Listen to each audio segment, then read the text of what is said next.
Time to start your week with all the news you're waking up to now with Good Morning Britain.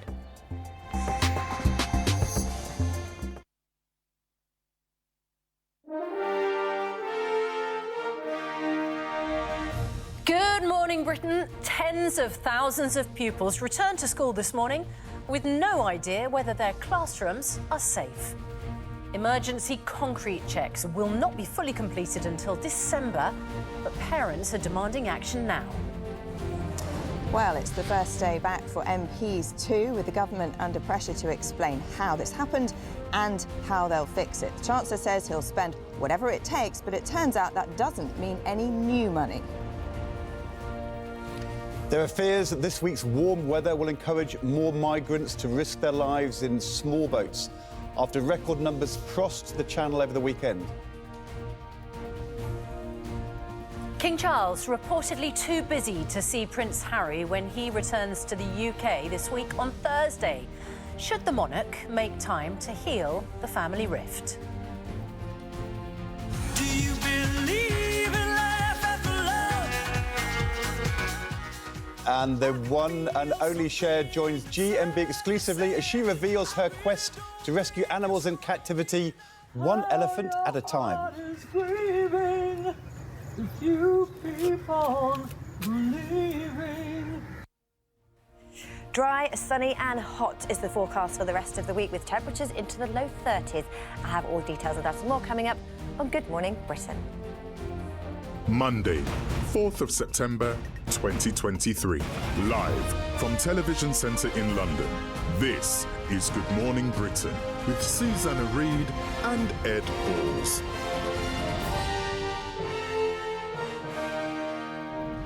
Good morning, Britain. It's just gone 6 o'clock. Welcome to the programme. Good to be back. I love your hair. Thank you very much indeed. Goodness, really good. Yes, I've had a few inches chopped off. Feel a little lighter. Not quite sure what I'm doing after being off all summer. Mildly got caught up in the air traffic control meltdown. Did you? Got stuck out in France for an extra 24 hours. Can't complain, to be honest. You know, it's just an extra night, an extra dinner. But I don't know, has everybody got back yet? Because I know that some people had not been offered flights. Until today? Until today. A week. Yeah, so do let us know if you're still stuck where you don't want to be, because my sympathies, you know, as I say, we were very, very lucky. Just got caught up for a couple of hours. And is the haircut related to it in any way? Well, yeah, I got stuck there. I thought, what am I going to do? Have a haircut. Chop a few inches off. There we go. Now, it's interesting being back with you as a former Education Secretary. Back to school. New term.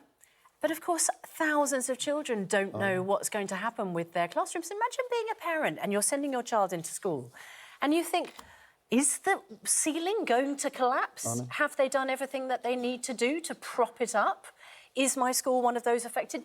Does the government even know what's going on? I mean, that primary school classroom collapsed back in 2018. That's 5 years ago. Why is it taking so long? And you're right, it's the not knowing which is so hard to understand. For parents not to know if their school might be at risk. And we're going to be talking to the Education Secretary, Gillian Keegan, later in the programme. She's actually going to come on and talk about these things. But back in March, we were together talking about this issue when I think it was first revealed by ITV.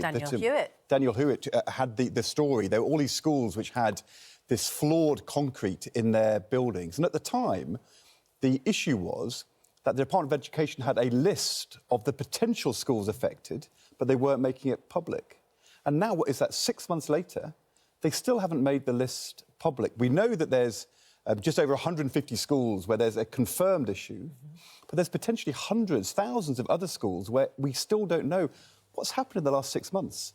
And I think the big question in my mind, as a former Secretary of State, is there a list?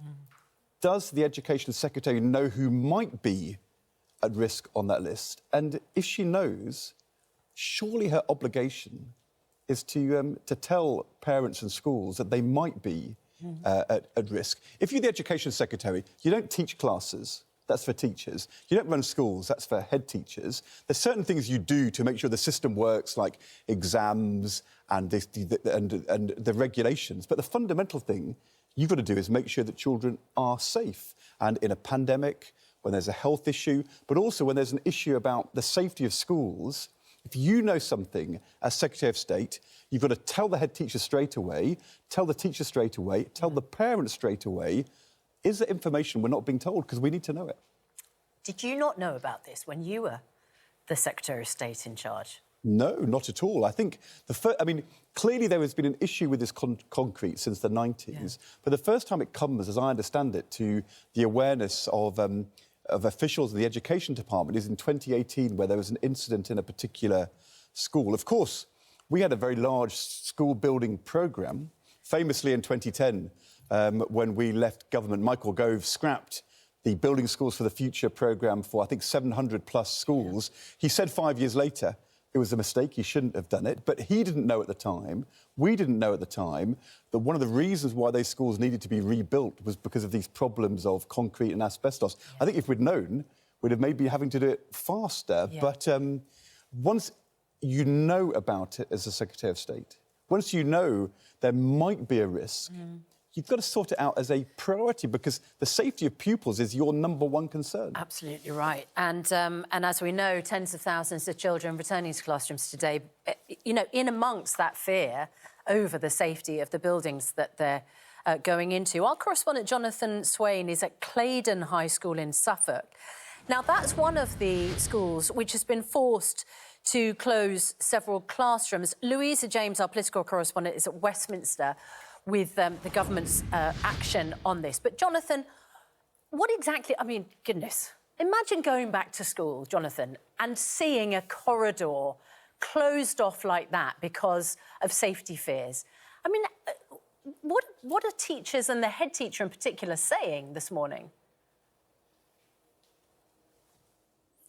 Morning, Susanna. Morning, Ed. Well, if you're a parent at home, firstly, waiting on that email to see whether your child or children is allowed back to school or not, and it hasn't happened, this school here in Suffolk just shows and highlights how complex and worrying the picture is this morning. Let me show you. This is the red zone.